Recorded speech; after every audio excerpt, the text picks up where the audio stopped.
So I'm Ellen Stellian, the Midlife Empowerment Coach, and today I am thrilled to introduce Teresa Isabel Diaz. Many women, as we all know, experience physical, emotional, and mental challenges in midlife due to hormonal changes. As a certified menopause practitioner and a pharmacist, Teresa Isabel provides education and support on symptom management for women at work and at home so that they feel like themselves again and enjoy a vibrant and productive life. Teresa Isabel offers individual consultations and programs for women.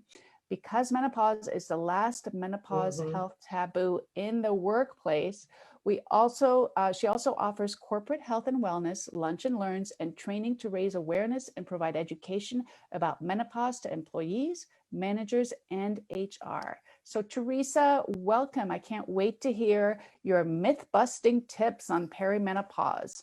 And I'm gonna. Hi, Ellen. Hi. Thank you for having me here. Hi, everyone. I hope we get some good information about menopause today and get the facts and forget about the myths after this. I am very excited about talking about menopause because there's not enough of that going on. So much secrecy, so little intergenerational sharing, so few mothers share with their daughters, which leaves us all to figure out what's happening now when we get there. We're usually not aware, not prepared, and then it's like, wow, this is different. What's going on? So I usually ask women, and I get very interesting answers. What's the first word that comes to your mind or the first thought when you hear the word menopause? And I get a lot of words that women describe, mainly negative, uh, old, sweaty, wrinkly, dry, tired, and very few people, very few women add positive words to it. I want to reframe menopause. Since we can't escape from it, we might as well make the best of it. So I am trying to make menopause a positive experience for all of us. 20% of women breeze right through it, so those are the lucky ones. 60% have mild to moderate challenge, and 20% have challenges so extreme that they may even quit their jobs because they can't handle all the changes because of lack of support. So I want us to change menopause from being a negative curse to being a beautiful phase of life that we're going through. We're going from being a reproductive being to a woman that can no longer have children. And that's the difference between before menopause and after menopause. I know for some women can be difficult if it's too late to have children and you're faced with that. For many of us is a time of more time for self, more time for self-care, and a time of discovery and a time of expectation. Something like puberty in reverse. We were looking forward to the women we're going to become. Now we can do the exact same thing. It does not have to be the end of anything. It can be the start of a great third stage. So I encourage women to think of a menopause transition, the menopause journey, as a positive phase of life that brings many possibilities. And it's a good time to start thinking, who do I want to be for the rest of my life? In my 70s, 80s, 90s, and happy birthday to you when you turn 100. So having said that and putting menopause into a positive spin, let's start with the first myth, which is usually, no, it cannot be. It's not me. I'm not in perimenopause. I'm young. I'm only 40. And that's one of the first myths. I hear a lot of women saying, oh, I'm going through all this and I don't know what's going on, because nobody told us that these changes could start early. But if we think about menopause as the end of periods, And the average age in North America is 51. It can happen to most women between 45 and 55. The average age is 51. And perimenopause are the years before menopause. So your ovaries are aging and you're feeling changes. And all of a sudden they stop working, you stop ovulating, you stop menstruating. That's menopause.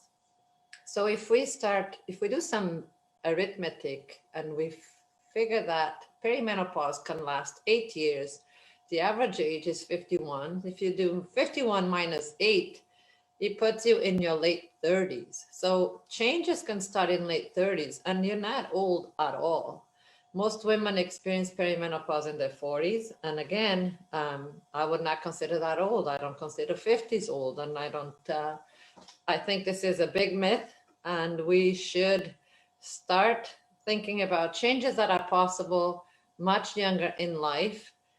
And if we have friends, family members who we suspect are going through these changes, it's a good thing to have a talk about the possibility of being menopause, because many doctors tell the women I work with, oh no, you're too young for that. Don't worry about it. It can't be menopause yet. Well, sometimes it is, most of the times it is. Another myth that I like to bust is the fact that menopause is usually equated with hot flashes, but nothing else. So we see a woman fanning and taking jackets off and on and all that, and we say, oh, hot flashes, menopause. But then we are not aware that some mood and cognition changes are also possible.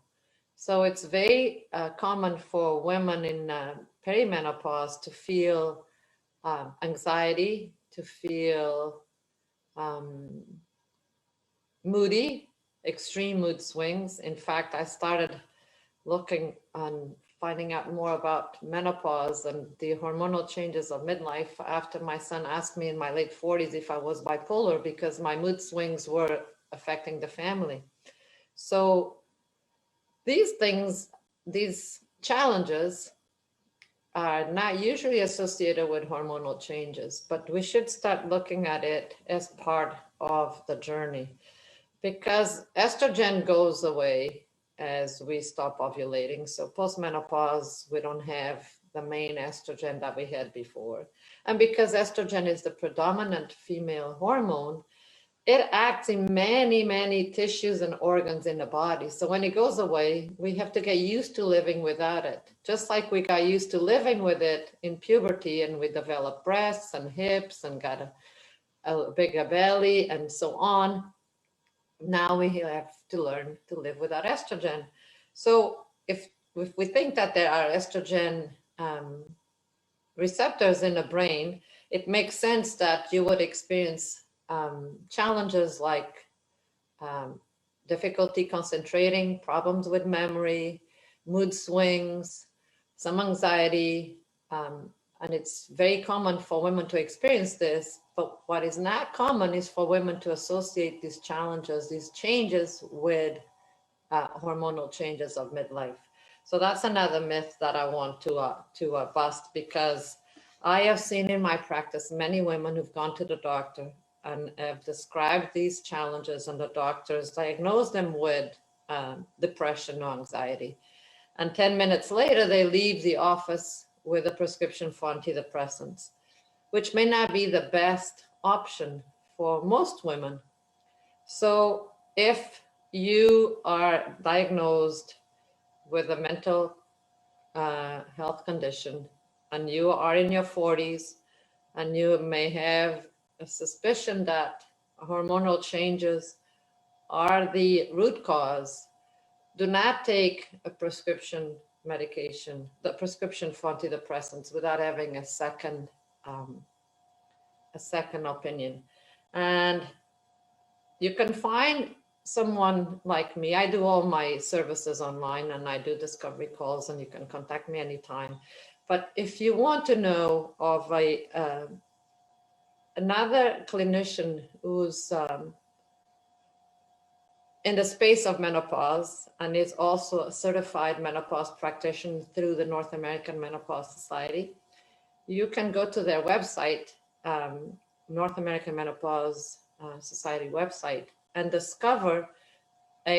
find an NCMP near you, and you can find out if there's anyone that you want to see in person that will help you with your menopause journey.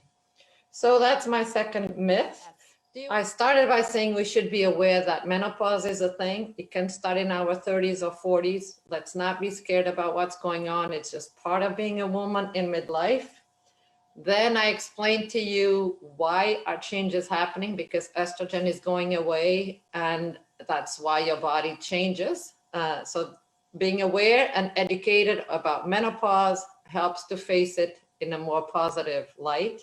And then, of course, comes the part that some women need support. So how do we get over this bump on the road? It's temporary, but for some women can last 10 years, for some can last longer. It's a very individualized treatment, because you and your sister may require completely different treatments or options or approaches or interventions. So this is why I say find an NCMP that you can talk to, because what's good for you may not be good for your neighbor, for your friend, and even for your sister. So there are a few things you can do, basics that I always believe in, and that's what I call it, the please yourself. P is for positivity. So if we face something with a positive mindset, it's always easier to go through that with a positive mindset. So have a positive attitude towards menopause. The L is for less stress, which is a misnomer, because sometimes we cannot reduce stress, but we can manage our stress better. So, and we know more stress, more cortisol. Cortisol is not a very good hormone for women to live with a lot of. It changes the whole hormone thing and it makes life harder. So be positive, manage your stress well, exercise regularly. I know that exercising regularly 3, 4, 5 times a week reduces hot flashes for many women. It's also good for your brain health. It releases endorphins and other happy hormones. It makes you happier. It makes you more focused. It helps you to concentrate. So exercise is a great thing. Lots of water is too. If you are having problems with concentration and memory, exercise and drink lots of water and sleep 8 hours a day if you can. So PLEA is for awareness. And what I mean by awareness is be aware of your body. So as it changes, know your body well so you can figure out what's changing and what should be addressed. We cannot blame everything on hormonal changes. So if you're going through a time in your life where you're feeling fatigued, your hair is falling, your skin is dry, itchy, not sleeping, having hot sweats, cold sweats, it could be menopause, but you should always have a checkup with your doctor, do your blood test, and figure out that there's no underlying medical condition that could also cause similar symptoms. And I can think of two: low iron or anemia, and hypothyroidism or a low thyroid could have similar symptoms. So you want to have a checkup and make sure that you do not have a medical condition, and indeed what you're going through is due to hormonal changes. So next is S, and I already talked about it, is sleep. Sleep is so important. If you are not sleeping well, find out why. Find someone to help you sleep. Have a good bedtime routine. Don't look at screens for an hour before you go to bed. Do some meditation, some relaxing, some low light, low music, yoga stretches. Your room should be only for sleep and sex. You should not work there. You should not have your TV in there. Keep it cool. Keep it dark and quiet. There's a lot more that I can tell you about these things, but I gotta be short here. So we go into, where are we? Please sleep. E. E is for eating nutritious food. I know a woman who said that she got rid of her hot flashes 100% by cutting down sugar. She stopped eating sugar. She sweetened the stuff with different things. I tried the same thing and it worked for me. So I haven't eaten sugar in a long time. I put honey in my tea. I put maple syrup as a good Canadian in some other things that need sweeteners. And there are other options. So eating a nutritious diet, vegetable and fruit-based, few carbohydrates, good fats, enough protein, because if you tend to put on weight, if you are putting on weight around menopause, it's normal, but it's not pleasant. And even if you don't put on weight, your shape may change because you get more fat accumulated around the middle. And one way to increase your metabolism is by increasing your muscle mass. So again, eating properly, exercising to build muscle is good to burn calories. So remember the please: positive attitude, less stress, exercise, awareness, sleep, and eating nutritiously. I believe that if you engage in those things, your menopause journey will be easier. Any other questions? So, one other question that comes up is you talk about the gaining weight around the middle. Is that inevitable, and why is that? Okay, very, very good. Amazing questions your audience has. So as I mentioned about the weight around the middle is very common. The reason being that fat in menopause actually changes composition and changes the place where it's stored. So we get a more man-like shape because we have less of the female hormones. Right. We get fat accumulating around the middle more than on the hips and on the breasts. We get that androgenic look of a man. So again, do the please. And if you want these tips, just let me know and I'll send them to you. If you want to decrease your middle, focus on exercises that are weight bearing. So it builds muscle and trims your figure and train for core strength. I did that. I never had a skinny waist, but I didn't wear a dress for a few months. When I put it on, I look like a barrel. And I'm going, wow, how did this happen? Because I like my clothes loose.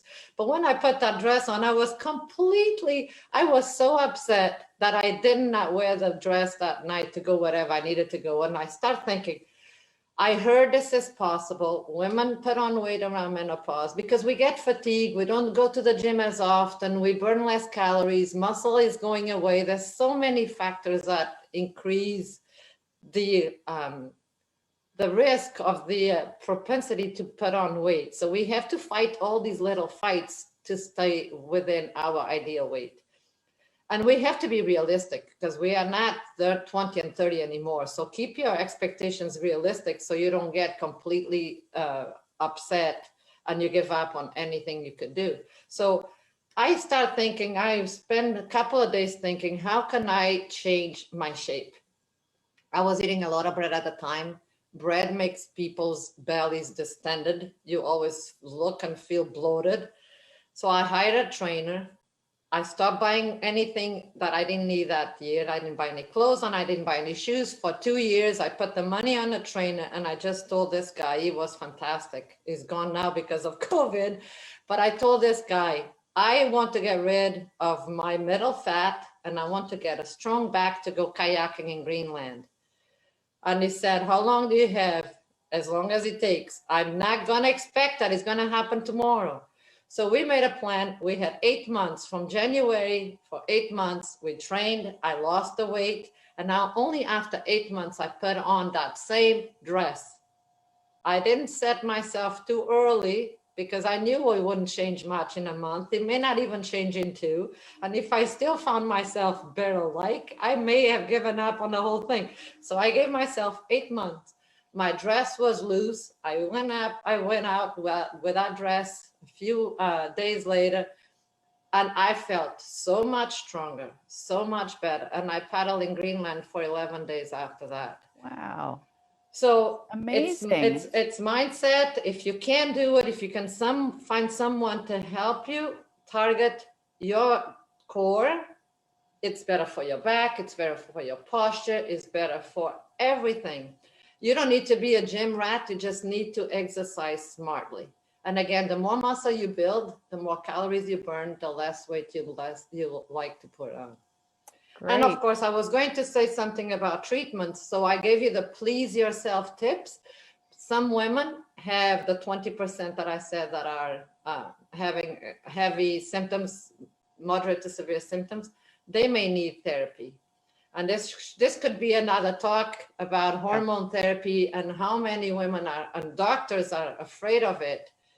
And they shouldn't, because there's a lot of positive benefits in having hormone therapy. If you're 60 or under, if you're under 60, you're within 10 years of your last menstrual period. So 60 or under, within 10 months of your last period, you're healthy otherwise. The benefits of hormone therapy outweigh the risks. We can do a whole other talk on this, because it usually takes a whole hour just to explain this. But it's just to tell women, that was going to be my last myth, and I love this. You don't have to suffer through menopause. There are many things you can do by being aware, educating yourself, and finding the support. You can have an easier journey. Yeah. One thing is, so many women are afraid of hormone therapy, and just as a note, it's much weaker. It's a much lesser dose than a birth control is. Yeah. And so many of us take birth control for so many years, and we are afraid of hormone therapy. And yes, it's not ideal for a lot of people, but it is for a lot more people than are taking it. And it is a lesser dose than birth control. Yes, if that estrogen on the birth control was helping you with the challenges, and now you lower the dose, you have less estrogen, you may have more symptoms. And I don't like to call it symptoms because it's not a disease, but it's the word everyone understands. So again, we are not going to be the same from 40 to 50 as we were from 30 to 40 or 20 to 30. So you have to keep your expectations real. Do you want to have no hot flashes at all, no brain fog at all, or could you live with having a couple of hot flashes a day and absolutely no hot flashes at night, which are called night sweats? I don't want any night sweats because I want to sleep, but if I have 3 or 4 during the day, I can live with it. So putting all these things into a perspective, what are my expectations, also helps to cope. We can have a very good quality of life with a few challenges. It doesn't have to go completely back to zero, because our body has changed. So, and so have we. We probably became wiser and smarter, and we sure are more experienced. So just take it as a part of living and another phase of life. I mean, I really like the approach you're taking, which is, it's so individual. First of all, I mean, we all come to it. I know I've had very few menopausal symptoms. I have friends who have been racked with perimenopause, menopause symptoms for years and years. I think it has something to do with my mom. I mean, with your typically, like, you follow the same pattern as your mom, but regardless, you're coming at it from such a huge variety of symptoms. So why would you do a cookie cutter approach to, if your OB-GYN can't just be handing out everybody the same thing? You've got to look at the individual, the person's situation. And like you point out, the woman's, what she's willing to tolerate, because it's going to be a trade-off. I assume if you get on HRT and some kind of menopause hormone therapy. Thank you. Hormone therapy, that there might be some symptoms associated with that. And so it's like, what's the right balance? And it's not, I mean, I'm assuming it takes a little while. It could take a little while to kind of parse it out and figure it out. Absolutely. That's why one of my programs is 3 months long, because it takes 3 months to figure out if this dose, these drugs, this dose in this form, because you can take it orally or through the skin. it takes 3 months to see full effect. So you're going to expect that things will move slowly. And if after 3 months, this is not at the expectation you want it to be, then we have to adjust it and change something. And then you tweak here and there. So it's a journey. Even the support is individualized, and we have to be patient. It's not going to, usually does not get better with a first treatment. You have to try a few things. We have to look at it as a holistic approach. Menopause is not a broken leg that we can put a cast on, wait 6 weeks, and then start walking again. This is a journey that takes years, right? Our ovaries are aging, and then they stop working. And some people have more symptoms in perimenopause, some have more in post-menopause. For example, hot flashes get better with time since menopause. But vaginal dryness gets worse since menopause, because the longer we live without estrogen, the worse it gets. Nobody talks about this. It's an easy to fix problem, but no woman goes there. Doctors don't ask, women don't tell, and 80% of women suffer, 44% get treatment. That's been my worst symptom, to be honest, is the vaginal dryness. And it's like, it's really bad. And I I just, because I didn't have symptoms, I was like, oh, wait, what is this? Like, and I realized that's a symptom. It is. And nobody associates that. And it's not an age thing. It's due to lack of estrogen. Yeah. And there are a lot of things you can do. There are lubricants and moisturizers. That's a complicated thing, because I'm having a talk in February. It's Valentine's Day. I want everyone to have a loving Valentine's. But you go into the drugstore and you look at that aisle, and how the heck do you pick a product? They all say the same thing. They all look the same.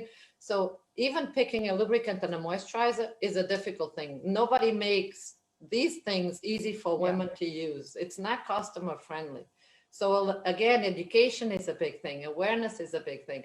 It hurts. Okay, it hurts because my estrogen is low. I'm going to give up sex. That's going to destroy my intimate relationship. No. Don't let your vaginal dryness ruin your relationship. There are tons of things and stepwise approach to fix it. Again, it should be individualized, because you can go from non-prescriptions to interventions to local low vaginal dose estrogen, but that may not be a good option for women with breast cancer, for example. So again, everything is custom made, because we are one big body and everything is together, and we need to remember that our brain and our body are together, and they have to work together for an easy menopause. And I assume, so you work one-on-one with women, and you take into account all the symptoms and all the, so like, somebody else in the comments is mentioning thinning hair. So you would be looking at all of those aspects of that person and help kind of, is it a trial and error thing, or how do you work with women one-on-one? So I have the first I do a discovery call to see if what's being experienced seems to be related to menopause, or if it is a medical condition. Like I said, it could be hypothyroidism, it could be a whole lot of things. So I don't want to take money from women unless I know, yes, I can help you. And if it sounds like hypothyroid, or if you haven't checked your blood parameters for the last year, do all your blood work before you see me, so we know exactly where you're starting at. And then the 3 months package is because, again, the first time we get together is a 90-minute discovery, not a discovery, it's a 90-minute research talk. I want to know everything you've done so far to treat what's going on. I want to know what medical conditions you had, what you're feeling, what your family history is like, because I want to make sure that at the beginning, we know what your baseline is, what your risk for medical conditions is. We don't want to add something to treat menopause, to make menopause easier. That's going to make another problem worse. So we need to know, who are you? How do you function? How well you function? What are your genetic history? What's your genetic history? And where do you want to be down the road? Again, the expectations. So then I say, okay, Oh, I'm not eating enough vegetables or fruits. Oh, that could be the reason why your hair is falling. Let's adjust that. But at the same time, you can take a multivitamin so you can put all the ingredients, all the minerals and vitamins in your system that you may be lacking. Because with age, we also start absorbing the vitamins and minerals from the food we eat less well. So sometimes it's a good thing to add a multivitamin to make sure we don't have any small deficiencies. Yeah, wow. There's so much here. I know we could go on and on. You are a fount of knowledge and expertise. So thank you so much for your time. I so appreciate it. And I don't know if there's any more you want to say about your offer. I know you have a newsletter that people can sign up for. Yes, so I'm constantly putting out news and tips, and once a week I send a menopause newsletter, and I have 3, 4, 5 events every month because I believe education is the best thing we can get to go through menopause in a more pleasant way.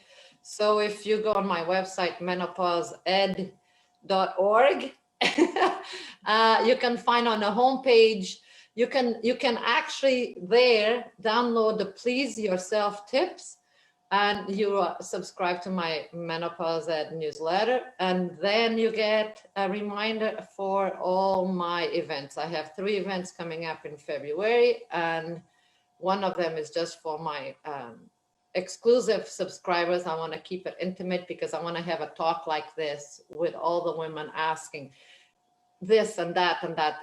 We have to come together to talk about this, stop the secrecy, and get better. Lift each other up on this journey that should be much easier than it is at the moment. And I will be linking to Teresa Isabel's website, and you can go there. And, I would urge everybody to sign up for her newsletter because it's going to be chock full of tips. And I love that she runs these fabulous events where you can get, please do not confuse your Google search with my pharmacy degree. Yes. Being a pharmacist, Teresa Isabel has actually been educated in this, so it's not the same as, let's start doing a search on thinning hair and menopause. So, check out, maybe consider a discovery call, because it sounds like, this is going to be a really great opportunity to see, is there something menopause related that might be worth investigating further with Teresa Isabel. And I love that you brought up the fact that you're a certified menopause practitioner, certified through the North American Menopause Society. Great. Okay. So which has an amazing website for women as well. So if you have any questions, if you got to go on Google, go on NAM's website. Love it. Okay. This is fabulous. Thank you everyone for joining us today. We had a really nice group of women here, and special thanks for your questions. The special thanks to Teresa Isabel for sharing your expertise. Don't forget to check out all our links. Be well and stay safe, everyone. Thank you. Bye. Thank you. Bye.